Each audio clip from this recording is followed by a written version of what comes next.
Ya, laptop Evo yang satu ini unik banget karena ada RTX 4060 di dalamnya.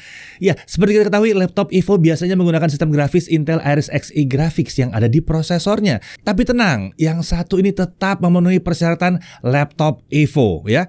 Kan di Evo versi terbaru memang diizinkan menggunakan sistem grafis dari pihak selain Intel. Prosesor pun nggak main-main yang satu ini ya, pakai Intel Core i9 generasi ke-13 seri H yang biasanya dipakai di laptop gaming. RAM-nya juga super mewah, langsung 32 GB LPDDR5X 6400 MHz. Storage-nya super kencang dengan 1 TB PCIe Gen 4. Layarnya juga unik dan mewah dengan panel mini LED 3K. Iya, apa itu 2K? Ini 3K, 165 Hz. Iya, ini adalah layar mini LED. Laptop Evo kelas atas ini adalah Lenovo Yoga Pro 9i.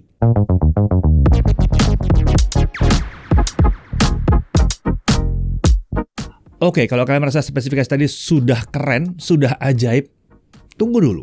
Selain sudah memenuhi sertifikasi Evo, laptop ini ternyata sudah memenuhi standar Nvidia Studio laptop.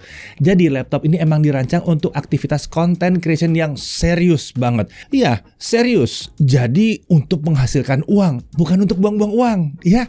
Tapi ya, kalau mau diperlakukan sebagai laptop gaming tipis dan ringan ya bisa juga sih harusnya. Nanti kita tes ya. Nah, sekarang mari kita mulai pembahasannya dengan membahas spesifikasi utamanya dulu. Untuk prosesor, dia pakai Intel Core i9 13905H.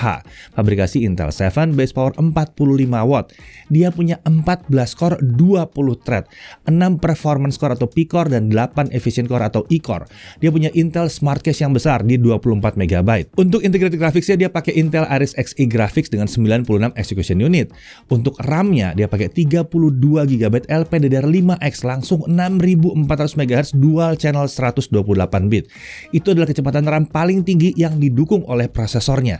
Tentunya ini adalah RAM onboard ya, jadi nggak bisa di-upgrade, tapi 32 GB udah cukup sih harusnya.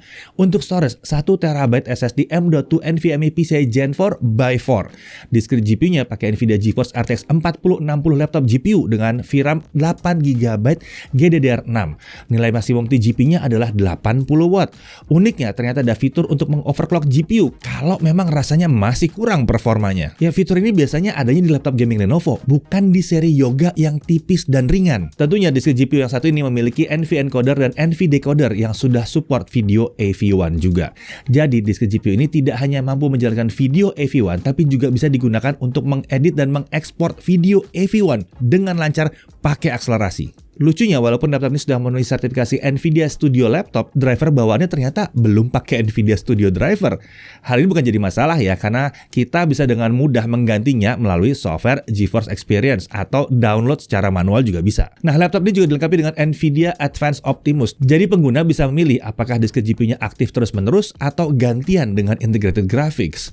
Nah, untuk wireless connectivity-nya dia pakai modul Intel Wi-Fi 6E AX211 yang udah support Wi-Fi 6E, gigabit Wi-Fi dan Bluetooth versi 5.3. Untuk kapasitas baterainya nggak kecil juga, di 75 Wh. OS yang digunakan adalah Windows 11. Nah, untuk body ini form factor-nya adalah clamshell ya, materialnya aluminium. Laptop ini juga sudah lolos 21 uji daya tahan military standar 810H sehingga dijamin durabilitasnya. Untuk warna namanya adalah Storm Grey atau ya abu-abu lah ya. Untuk desain, Yoga Pro ini menggunakan sasis seri Yoga Slim. Jadi nggak aneh kalau penampilannya mirip. Tentunya hal ini membuat laptop yang satu ini punya penampilan yang mewah, elegan, dan terlihat profesional. Untuk pinggiran bodinya juga sudah menggunakan desain membulat ya, seperti laptop seri Yoga terbaru lainnya. Untuk dimensinya, panjang 32,6 cm, lebar 22,3 cm, dan ketebalannya 1,76 cm saja. Untuk bobotnya, laptopnya ini ada di 1,69 kg dengan charger 325 gram. Ini adalah charger 140 watt dengan konektor USB-C. Ini menarik karena charger USB-C laptop biasanya hanya punya keluaran 100 watt ya. Nah, menariknya lagi, sejumlah tipe Lenovo Legion seharusnya bisa menggunakan charger yang satu ini karena punya konektor USB-C yang udah support power delivery 130 atau 140 watt. Oh ya, tentunya chargernya juga bisa digunakan untuk smartphone kalian. Kan sama-sama USB-C. Tenang, 140 watt. Tapi kan kalau handphonenya minta cuma 25 atau 40 watt ya dikasihnya 25 atau 40 watt aja. Nah, jadi total bobotnya kalau dibawa bersama dengan chargernya itu ada di 2 kg. Kita beralih ke layarnya layarnya, ini adalah layar berukuran 14,5 inci, resolusinya 3K 3072 x 1920 pixel. Aspek rasionya adalah 16:10.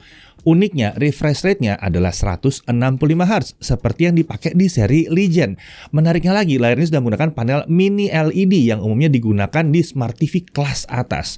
Menurut Lenovo, tingkat kecerahan di mode SDR adalah 600 nits, dan di mode HDR adalah 1200 nits. Sementara color gamutnya adalah 100% P3, 100% Adobe RGB, atau 100% sRGB. Ya, bisa dipilih. Nah, kalau kami ukur dengan alat kami, hasilnya adalah tingkat kecerahan maksimalnya dalam ruangan itu adalah 585 nits di mode SDR. Ini masih sesuai lah ya. Nah, yang beda itu di mode HDR. Ternyata ya klaimnya Lenovo nggak tepat. Kan tadi janjinya adalah 1200, ternyata kita menemukan bahwa dia bisa memberikan 1355 nits, lebih tinggi dari janjinya. Sementara untuk gamut coveragenya adalah 96,2% DCI P3 kalau kita menggunakan setting P3, 94,8% Adobe RGB di mode Adobe RGB, dan 94,8% sRGB di mode sRGB. Ya, di laptop ini ada 3 profil warna untuk layar yang dapat disesuaikan dengan kebutuhan kita. Warna layarnya juga sudah dikalibrasi di pabrik dan memiliki tingkat delta E di bawah 1, sehingga memang cocok untuk content creation yang membutuhkan akurasi warna tinggi. Tentunya dipakai untuk bermain game AAA atau kompetitif, jadi nggak masalah juga di sini. Dipakai nonton film, wah ini oke banget.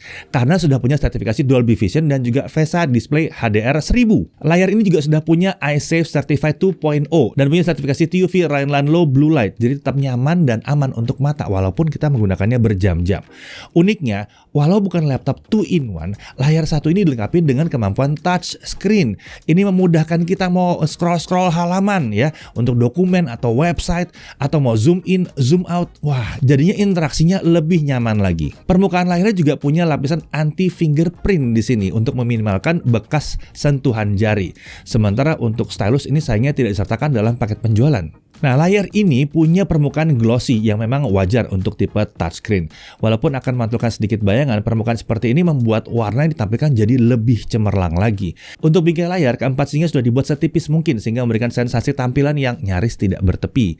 Nah, untuk kamera dan mikrofonnya, laptop ini dilengkapi dengan kamera 5 megapiksel. Ya, udah nggak main 1080p, 5 megapiksel bukannya f2.0. Dengan kemampuan merekam gambar hingga resolusi 5 megapiksel dengan aspek rasio 4:3 dan merekam video hingga 1440p 30 fps dengan aspek rasio 16:9. Kameranya juga dilengkapi dengan ambient light sensor sehingga mampu mengatur tingkat kecerahan layar dan backlit berdasarkan kondisi pencahayaan ruangan. Di sini juga ada time of flight sensor, sehingga mampu mendeteksi keberadaan pengguna di depan laptop. Untuk mikrofonnya, ini bukan 2, tapi ada 4 yang berada di sisi kanan dan kiri kamera. Mikrofon ini tentunya sudah dilengkapi dengan teknologi Lenovo Smart Noise Cancellation. Selain itu, karena laptop ini menggunakan discrete GPU dari NVIDIA, pengguna juga bisa mengaktifkan fitur noise removal untuk mikrofon melalui NVIDIA Broadcast. Nah, untuk kemampuan kamera dan mikrofonnya kurang lebih seperti ini.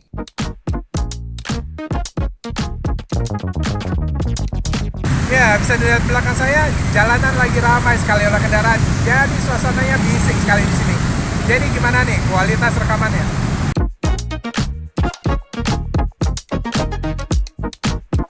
Ya, bisa dilihat belakang saya, jalanan lagi ramai sekali oleh kendaraan. Jadi suasananya bising sekali di sini. Jadi gimana nih kualitas rekamannya?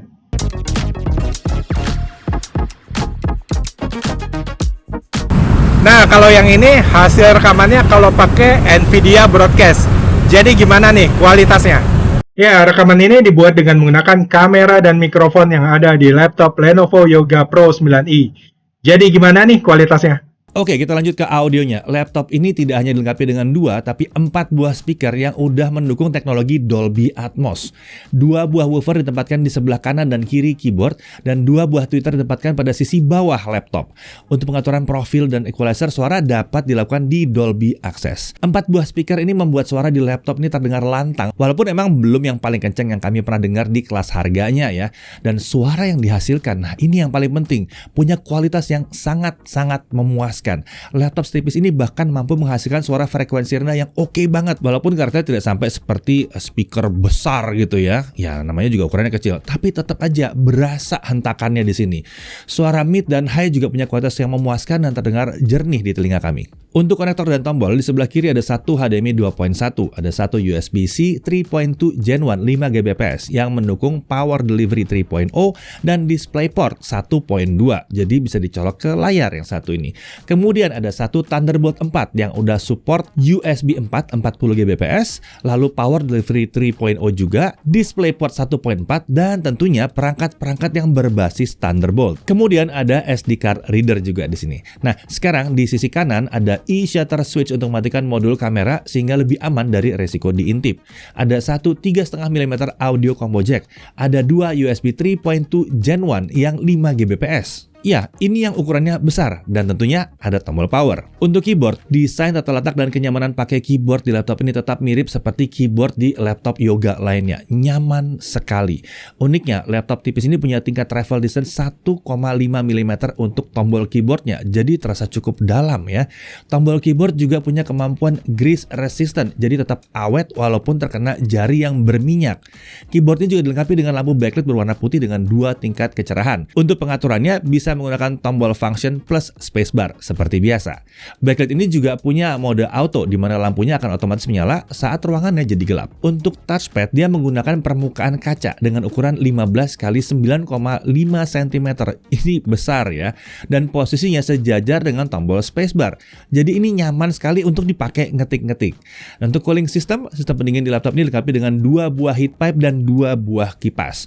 Untuk lubang pembuangan udara panasnya ada 2 yang mengarah ke engsel layar. Untuk sistem security, selain ada pengamanan untuk kamera, laptop ini juga dilengkapi dengan sistem pengamanan biometrik dengan pengenalan wajah. Nah, sekarang kita masuk ke aspek performa. Untuk laptop non-gaming dari Lenovo, pilihan profil performanya di sini ada Extreme Performance, Intelligent Cooling, dan Battery Saving. Profil performa dapat diubah melalui Lenovo Vantage atau dengan menekan tombol function plus huruf Q. Nah, sekarang kita coba dulu pakai Cinebench R15, kita looping 20 kali untuk lihat konsistensi performanya.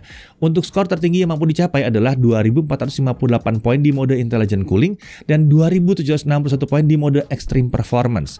Sementara untuk skor yang dapat dipertahankan adalah 2350 sampai 2380 poin di Intelligent Cooling, walaupun sempat berada di atas 2400 poin juga ya. Nah, kalau di Extreme Performance kita bisa mendapatkan skor 2560 sampai 2610 poin, walaupun di awal sempat berada di atas 2700 poin. Nah, sekarang mari kita lihat kalau kita nggak pakai chargernya, jadi hanya dengan baterai saja. Karena kalau laptop Evo harusnya performanya mirip antara dicolok dan tidak dicolok ke listrik. Hasilnya, skor yang dapat dipertahankan ada di kisaran 2000 sampai 2030 poin di mode Intelligent Cooling. Hampir mendekati performa saat pakai charger di mode Intelligent Cooling juga. Oke, kalau untuk suhu kerjanya pada saat Cinebench dijalankan di mode Intelligent Cooling, suhu tertinggi prosesor hanya mencapai 82 derajat Celcius, dan ini pun cuma sekali-sekali aja. Sementara di Extreme Performance, suhu prosesor itu bergerak di kisaran 77 sampai 92 derajat Celcius. Jadi kita bisa lihat ya, cooling sistemnya bisa menjaga performanya dengan aman di sini. Kita lanjut ke Blender 3.41 dengan Barbershop Scene. CPU rendering selesai dalam waktu 25 menit 59 detik. Sementara kalau kita gunakan GPU rendering dengan CUDA selesai dalam waktu 3 menit 12 detik. Nah, suhu kerja saat pakai GPU rendering dengan CUDA di mode Extreme Performance, suhu tertinggi prosesor itu hanya mencapai 82 derajat Celcius. Sementara suhu tertinggi di discrete GPU cuma di kisaran 72 sampai 73 derajat Celcius. Aman di sini. Lanjut ke Adobe Premiere Pro 2023. Video 4K 60 yang 2 menit 7 detik dengan software only diekspor dalam waktu 6 menit 37 detik. Sementara kalau kita pakai GPU acceleration hanya butuh 1 menit 44 detik. Ingat, ini 4K 60 ya. Lalu kalau videonya adalah Full HD atau 1080p 60 fps, lagi-lagi 2 menit 7 detik, software only selesai dalam waktu 1 menit 15 detik. Kalau pakai GPU jadinya hanya 29 detik saja. Ini super kenceng. Ngedit 4K nggak ada masalah di sini ya. Untuk suhu kerjanya pada saat kita melakukan 4K video ekspor pakai CUDA di mode Extreme Performance, suhu tertinggi prosesor hanya mencapai 84 derajat Celcius. Sementara untuk discrete GPU-nya hanya di sekitaran 71 derajat Celcius. Nah, sekarang kita beralih ke DaVinci Resolve 18 versi gratis ya. Ini adalah software video editing profesional ya. Untuk video 4K 60 yang 2 menit 7 detik selesai dalam waktu 3 menit 5 detik. Ini udah termasuk kencang sih sebetulnya. Untuk 1080p 60 fps 2 menit 7 detik selesai dalam waktu hanya 52 detik saja. Nah, untuk suhu kerjanya di Extreme Performance, suhu prosesor itu sempat bergerak di rentang 80 sampai 100 derajat Celcius. Sementara untuk disk GPU-nya di kisaran 73 sampai 74 derajat Celcius. Nah, kalau pakai mode intelligent cooling, prosesor dapat dikendalikan di bawah 90 derajat Celcius walaupun sekali ada lompatan di atas 90 derajat Celcius. Jadi saran kami kalau kalian pakai software ini versi gratisnya, pakai intelligent cooling aja. Ya. Nah, sebelum masuk ke tes gaming, kita cek dulu performa RTX 4060-nya di 3D Mark. Untuk 3D Mark Time Spy Graphics Core Intelligent Cooling dia dapat 7.777 poin. Sementara untuk Extreme Performance kita dapat 9.455 poin. Jadi Extreme Performance ini menawarkan performa 21% ekstra lebih kencang. Nah, sekarang kita masuk ke gaming. Untuk pengujian gaming kita langsung pakai mode Extreme Performance aja ya, kan lebih kencang tadi. Dota 2 1600p fastest render scale di 100%, scene berat 70-80 fps, scene ringan 160-170 fps. CS:GO 1600p low, kita bisa dapat 280-430 fps. Forza Horizon 5 1600p extreme ray tracing on, DLSS di quality kita dapat 70-90 fps. Shadow of the Tomb Raider 1600p highest ray tracing high, DLSS di quality kita dapat 60-80 fps. God of War 1600p high, DLSS di quality kita dapat 60-70 fps. Hogwarts Legacy 1600p ultra ray tracing off, DLSS di quality kita dapat 45-60 fps. Cyberpunk 2077 1600p ultra ray tracing off, crowd density high, DLSS di quality kita dapat 40-55 fps. The Witcher 3 1600p ultra ray tracing off, DLSS quality kita dapat 55-65 fps. Red Dead Redemption 2 1600p high, DLSS quality kita dapat 65-80 fps. Assassin's Creed Valhalla 1600p ultra high kita dapat 55-65 fps. Nah, suhu kerja selama kita main game yang terakhir ini di mode Extreme Performance, suhu prosesor dan disk GPU dapat dikendalikan tetap di bawah 80 derajat Celcius. Sementara untuk suhu permukaannya, untuk area keyboard area paling panas ada di sekitar tombol 8 dengan suhu sekitar 45-46 derajat Celcius. Sementara untuk area keyboard lainnya suhunya masih relatif aman di bawah 40 derajat Celcius. Lalu untuk area sebelah atas keyboard suhunya memang bisa mencapai 46-47 derajat Celcius. Tentunya untuk palm rest aman di bawah 35 derajat Celcius. Kita lanjut ke pengujian SSD-nya. Dengan Crystal Disk Mark kita peroleh kecepatan bacanya adalah di 6903 MB per second dan tulisnya ada di 5081 MB per second. Ini udah super kencang. Walaupun kita sedikit berharap dia mencapai 7000 MB per second, tapi ya udahlah ya, ini udah kencang banget apalagi untuk laptop setipis ini. Oke, lanjut ke pengujian baterai. Di sini kita mengatur tingkat brightness sedekat mungkin dengan 150 nits, volume suara di 25% dan setting layar di 3K 165 Hz. Kami menggunakan mode intelligent cooling dengan mode Optimus aktif ya. Untuk 1080p local video playback kita dapat sekitar 9 jam atau tepatnya 8 jam 45 menit. Ini hampir mendekati standar Evo terbaru di 9,5 jam. Tapi perlu diingat, standar Evo yang 9,5 jam itu berlaku kalau layarnya Full HD. Tapi ingat, standar tersebut berlaku untuk layar Full HD dan biasanya di 60 Hz. Ini kan 3K 165 Hz. Jadi hasil yang diperoleh sudah cukup oke sebenarnya. Apalagi mengingat performa prosesor yang kencang dan masih ada discrete GPU di dalamnya. Nah, kalau untuk charging, 30 menit pertama dia sudah terisi 37%. Sementara untuk dari kosong sampai penuh 100%, kita butuh waktu hanya 1 jam 38 menit. Iya, ini mantep banget sih. Biasanya kan standar kita adalah 2 jam. Ini nggak nyampe, udah mendekati 1,5 jam bahkan. Oke, untuk harganya, laptop kelas premium dengan performa super tinggi ini, ya, ingat ya, jangan samakan dengan laptop gaming biasa yang tebal, ya. Ini kan tipis, ringan, layarnya keren. Nah, ini harganya ada di 33.999.000.